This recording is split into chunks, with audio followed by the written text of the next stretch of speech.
Democratic town hall thoughts? First of all, I like the town hall approach better than these quote unquote debates. Mm-hmm. Because you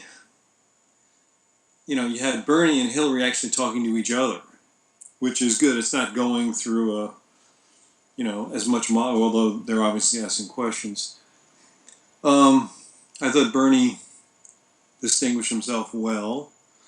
I thought Hillary, I wanted to thank her for telling us what a progressive was, because it comes from progress, that we have to have progress.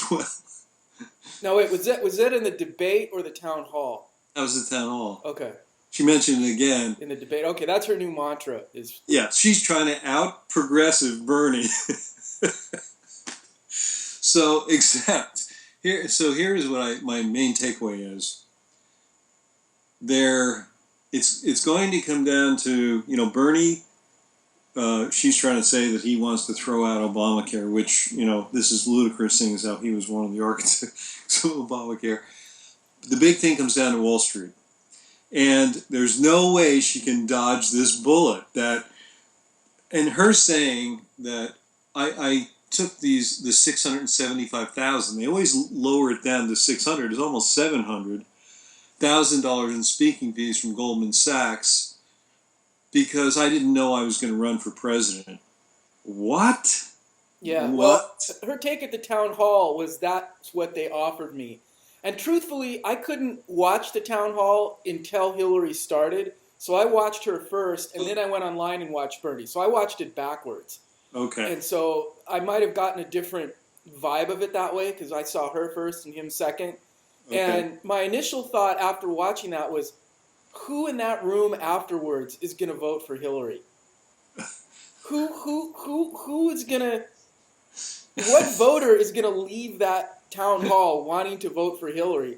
I don't know, because she was waffling all over the place on everything when I saw it. Wasn't answering any question. And of course, and even Anderson Cooper is getting the vibe. And we all know Anderson Cooper in her green room before and after, sipping martinis, eating hors d'oeuvres, hanging out with Cokie Roberts, whole 9 yards. They're all there.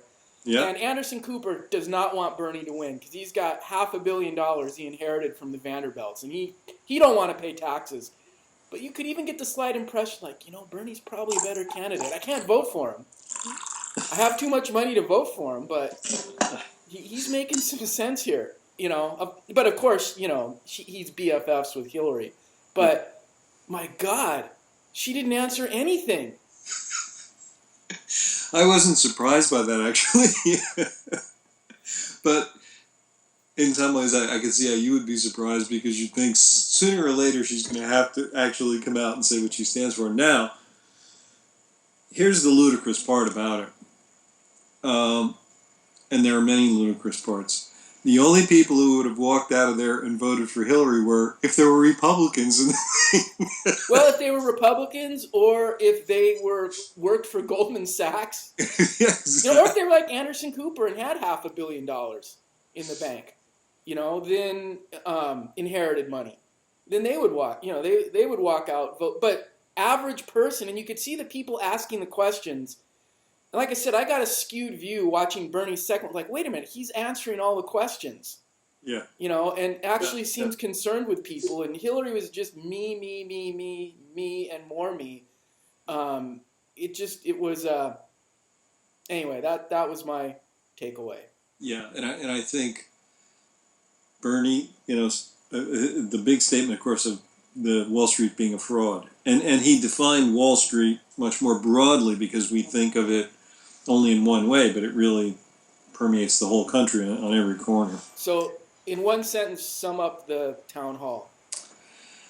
I think Bernie, just solidified the fact that on Tuesday he's going to win in New Hampshire, no question about that, and that a lot of his rhetoric is going to actually touch people in South Carolina once they hear it, once they experience it personally.